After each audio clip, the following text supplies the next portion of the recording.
যোৱাকালি any nation নামৰ এটা চেনেলত বিশৃংখল চলিহা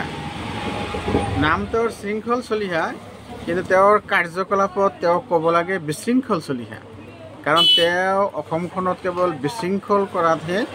উঠি পৰি লাগিছে তেওঁ শৃংখলতাৰ নামত কেৱল বিশৃংখলহে কৰি আছে সেইকাৰণে তেখেতক বিশৃংখল চলিহা বুলি প্ৰথমতে কৈ দিলোঁ কাৰণ এইজন শৃংখল চলিহাই কালিৰ প্ৰেক্ষাপটত দেখিবলৈ পালোঁ তেখেতে ইমতিয়াজ হুছেইন নামৰ আমচুৰ এজন কাৰ্যকৰ্তাক পঞ্চায়তে কি কৈছে বাংলাদেশী বুলি তেওঁক ভাবুকি দিছে আৰু তেওঁৰ সুযোগতেই মানে তেওঁক কথা কোৱাৰ দম দিওঁতেই তেখেতে কৈছে কি যে গোটেই কেইটাক মানে অসমত যিমান মানে মুছলমান আছে সবকে তেখেতে মানে বাংলাদেশলৈ পঠাব এইবিলাক তেখেতৰ কেনেকুৱা যুক্তি তেখেত অসমৰ কোনো মানে হৰ্তাকৰ্তাও নহয় অসমৰ মুখ্যমন্ত্ৰীও নহয় বা অসমত যে উচ্চ ন্যায়ালয় আছে গুৱাহাটী উচ্চ ন্যায়ালয় সেই উচ্চ ন্যায়ালয়ৰ তেওঁ কোনো চিফ জাষ্টিছো নহয় এইবিলাক কথা তেওঁ কোৱাৰ আঁৰত কিবা ৰহস্য নিশ্চয় আছে তেওঁক নিশ্চয় কোনোবাই নহয় কোনোবাই ইন্ধন যোগাই আছে গতিকে এইজন শৃংখল চলিহাই কি যুক্তিত এইবিলাক কথা যে কৈ আছে ইয়াৰ কাৰণে কিন্তু আমচুৰ সংগঠনৰ ফালৰ পৰা মানহানিৰ গোচৰ নিশ্চয় তৰিব লাগিব কাৰণ শৃংখল চলিহাই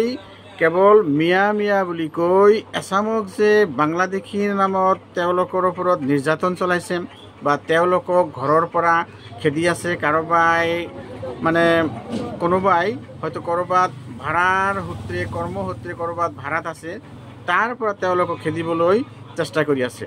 আৰু অসমৰে মানুহ অসমৰ এটা জিলাৰ পৰা আন এটা জিলাত যদি কোনোবাই ভাড়াত থাকিব নোৱাৰে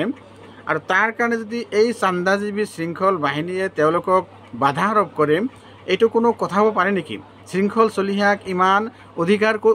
মানে কোনে দিলে শৃংখল চলিহাৰ বিৰুদ্ধে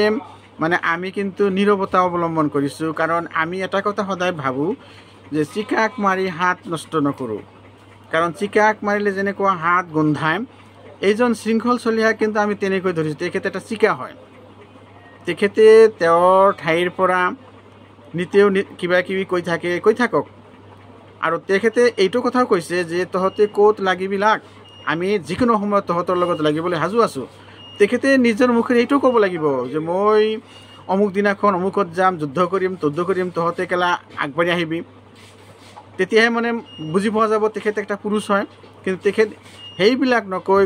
কতো নগৈ কেৱল নিজৰ ঠাইতে সীমাবদ্ধ থাকিম এইবিলাক ভয় ভাবুকি দেখুৱাই আছে এইবিলাক কোনো পদ্ধতি গ্ৰহণযোগ্য হ'ব নোৱাৰে শৃংখল চলিহাই এনেকুৱা কথা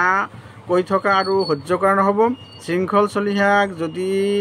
অসমৰ আৰক্ষী প্ৰশাসনে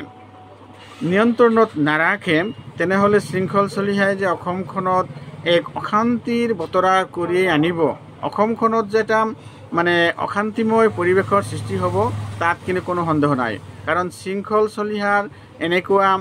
মানে নিৰ্যাতন এতিয়া আমি চাই এক প্ৰকাৰ ক'বলৈ গ'লে ধৈৰ্যৰ বাহিৰত গৈছোঁ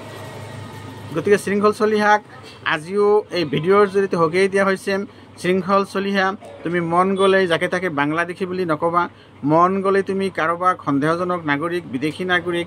কাৰোবাক মানে অসমৰ পৰা খেদিম মাৰিম কাটিম এইবিলাক কৈ নাথাকিবা তুমি যদি বুকুত ইমান সাহস আছে তোমাৰ তুমি প্ৰত্যেকৰে ঘৰত আহা মুছলমান প্ৰধান অঞ্চলসমূহলৈ তুমি আগমন কৰা আৰু সেই অঞ্চলত গৈ কোনজন মানুহ বাংলাদেশী কাৰ ওপৰত তোমাৰ কিবা সন্দেহ আছে নেকি তুমি তেওঁলোকৰ নথিপত্ৰ চোৱা আৰু যদি তাতে নথিপত্ৰ চাই তুমি কাৰোবাক বাংলাদেশী বা ভাৰতীয় নহয় বুলি প্ৰুভ কৰিব পাৰা তেতিয়াহ'লে তুমি তেওঁলোকক বাংলাদেশলৈ বিতৰণ কৰা তাতে কোনো আপত্তি নকৰে